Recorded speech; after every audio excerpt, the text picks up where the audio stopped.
Jaytiss Reacts Episode 2. Happy 2-year anniversary to the channel and CanJam SoCal 2025.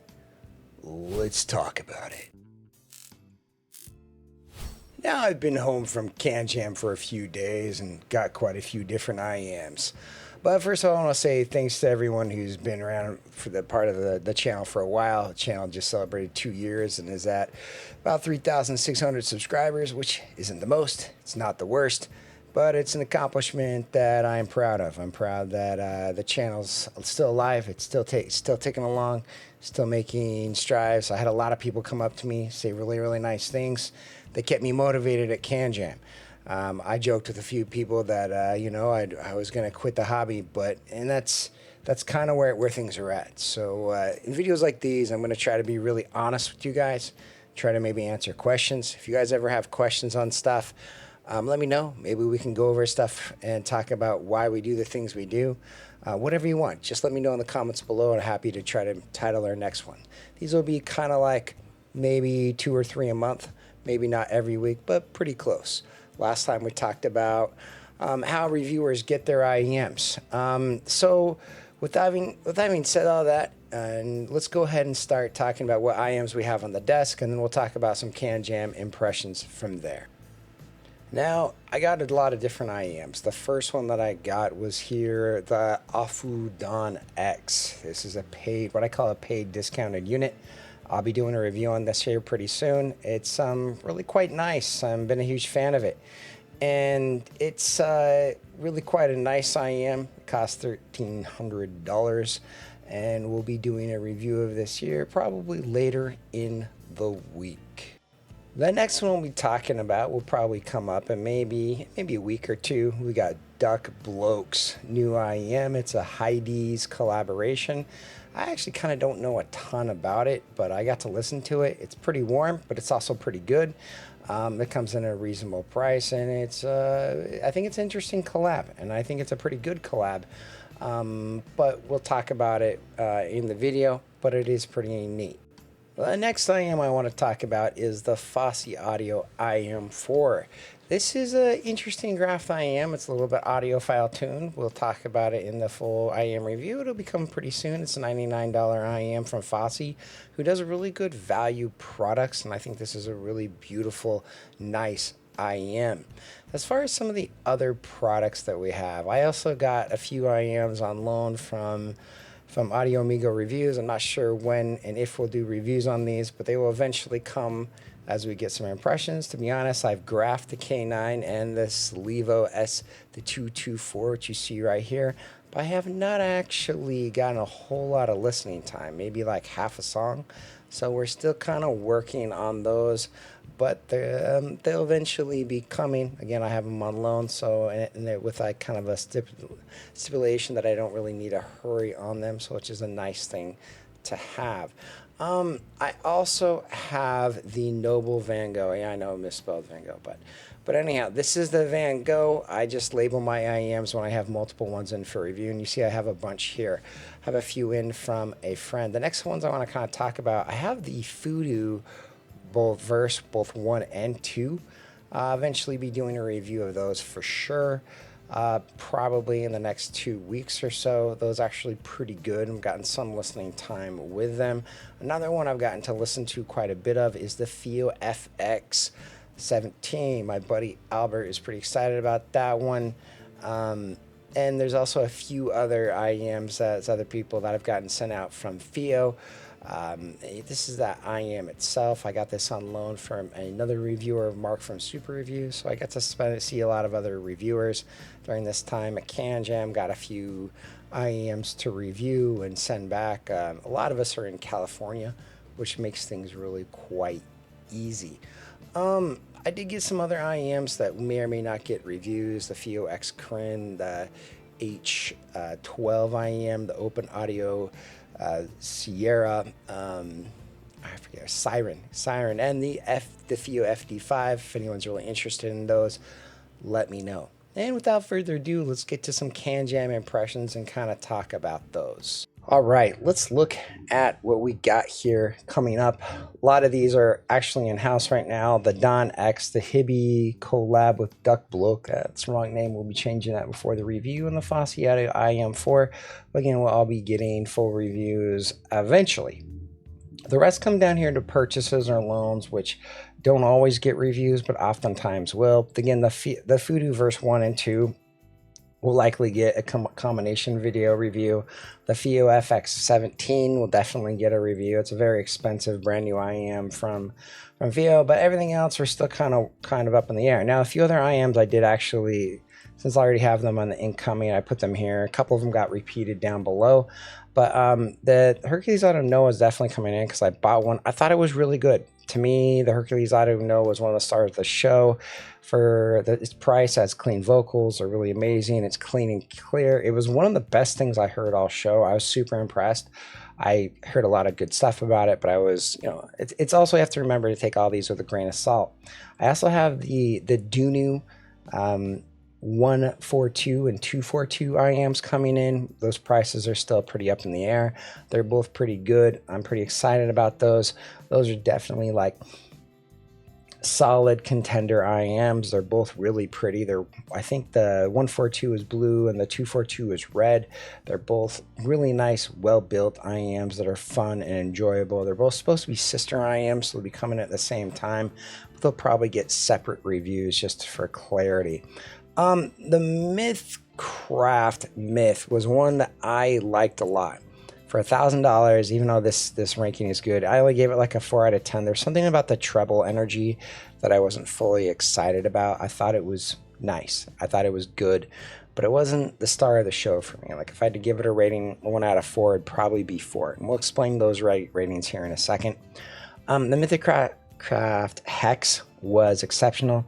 I'll actually be reviewing that probably in February. I really liked that IM. It was dynamic, great treble, great bass, really fun.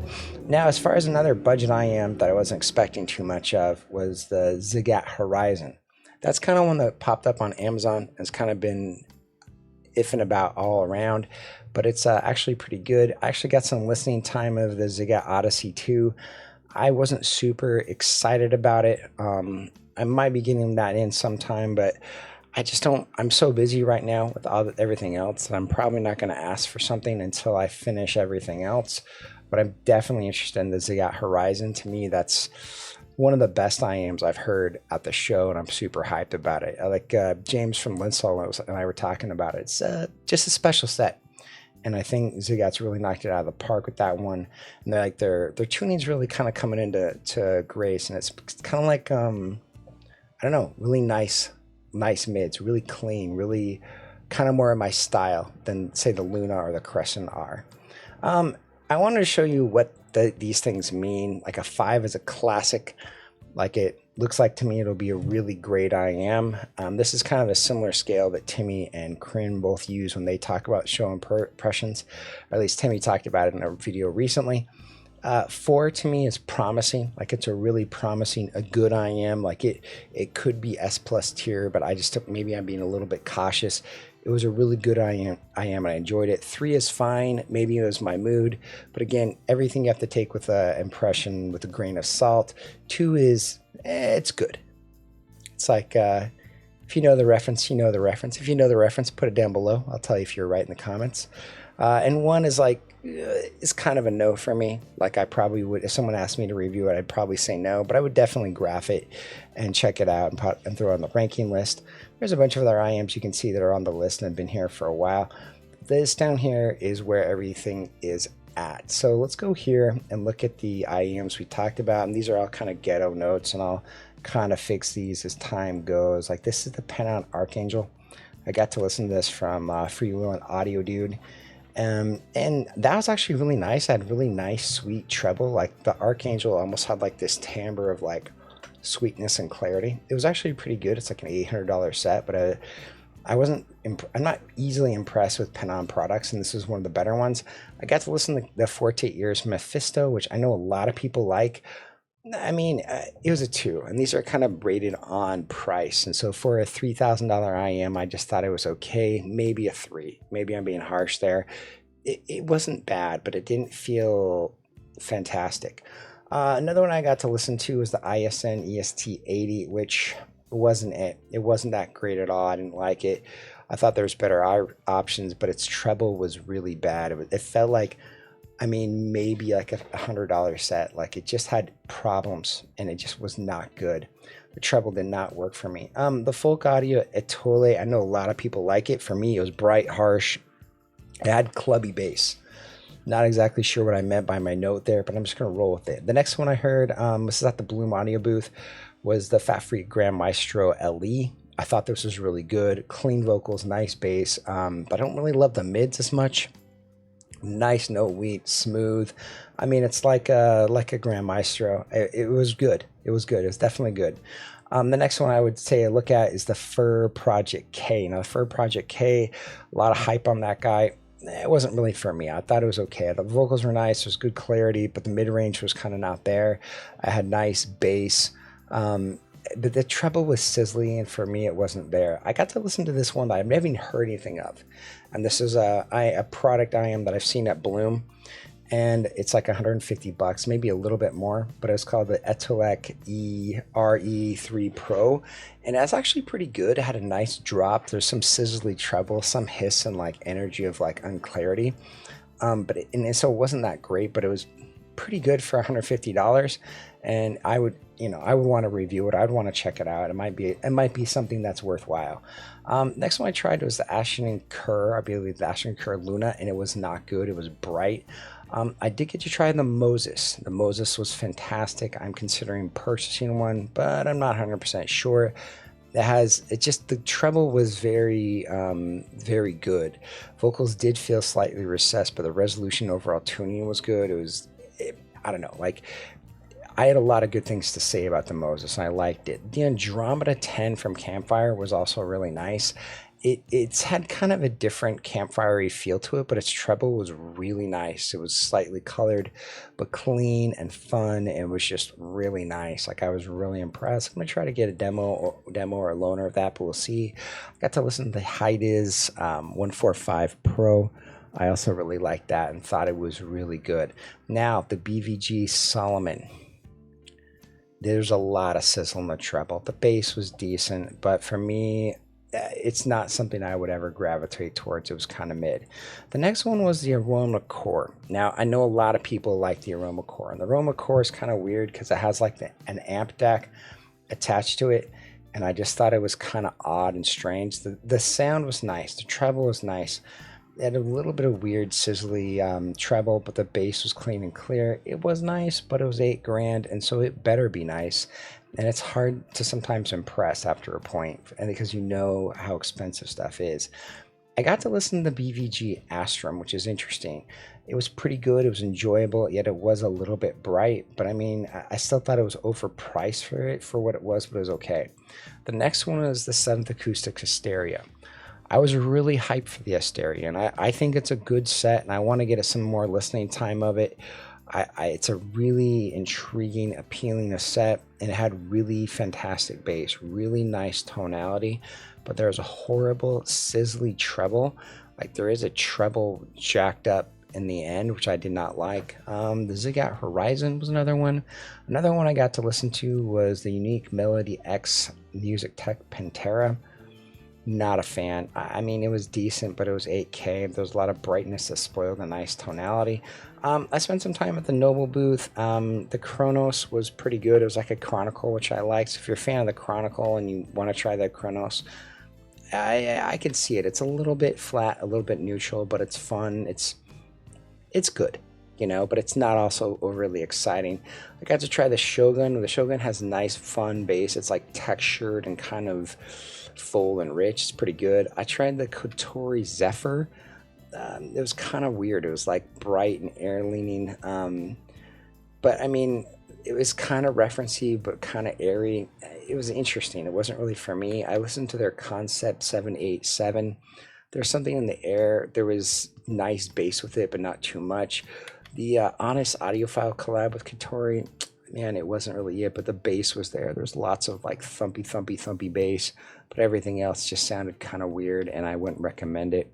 I had no idea what the pricing was on it. I have no idea what the graph looks like on it, but it was just kind of okay. And I was like, okay, all right. Wasn't my favorite at the show, but you know, if I ever got a review sample, I'd give them a fair review for sure. But what I listened to at that time and the 5 songs I listened to was, you know, kind of not great. I got to listen to the Katori Dauntless, which I even talked to the guy at the table. Was like, "You're probably not gonna like this." I kind of laughed, gave it a go, and it was super bright. But it's only $72. The Vampire though was actually pretty good for $100. I could see people liking it. Like, it had nice kind of open, wide soundstage. The fit was really nice for people that have small ears. I think it could be a winner for some people, but again, not something that I'm like dying to go out and buy or really recommend. Kind of like something that I'd be like, it's okay, it's okay. I got to listen to the Cranier Cypher. I like the Cranier Cypher. I want to get more time with it. There's something grainy. I could see this being a 4. I mean, I even like it. It might even be an A for me. But as far as like how I felt about it at the time, it was a little bit grainy. From what I know, they're trying to do the Daybreak for cheaper. It has a nice, pretty blue shell. I love the idea of it. It's a great little IEM. The Cranier Mono Block. Fantastic. One of the best things about the show. I'm very interested in it. I might review it sometime. I might not buy it. I actually really liked the Moondrop Meteor DE. I thought the DE was even better. I thought it was just absolutely phenomenal. I really liked that. I know hopefully it'll come out this year. Just loved it. Thought it was fantastic. The Cranier Reference. Shockingly enough, the bass is actually pretty good on it. It's resolute, has good stage, has slightly kind of recessed vocals. It's not super like punchy and dynamic, but it's good. It's a well done set. If you're not like if you don't need a super bass head level set, it might be a nice kind of contrast, you know, depending on what you have. It might actually do really well, and for what you like, it's a pretty good set that's a lot different from what other like tonal philosophies I think that was on the table. But again, the bass drops and the bass feeling of it wasn't like negative bass. It was just nice. I might see myself getting one. It was really good. Not bad. The Critical 7 Hertz Diablo, it was a planar. I had that planar sizzle with it. I didn't hear the other one, but I thought it was fine. We talked about the Hangout, and that's pretty much all I got for impression. Hey, thanks for watching to the end. Kind of a ghetto video just to kind of talk about what I have coming in. I have a lot on my desk to work through, a lot of reviews I want to get through, a lot of stuff I want to talk about and share with you guys. And it was a really fun experience, but it's also really draining. And it's been a hard couple of days. Got to get some recovery time, so I'm just trying to get this out to you before I get into my my next review. Hope you guys have a great day. Thanks for watching. Bye-bye for now.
Go!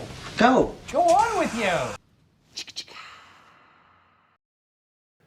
You're mid, you're mid, you're mid, you're legendary. You're mid, Jaytiss out.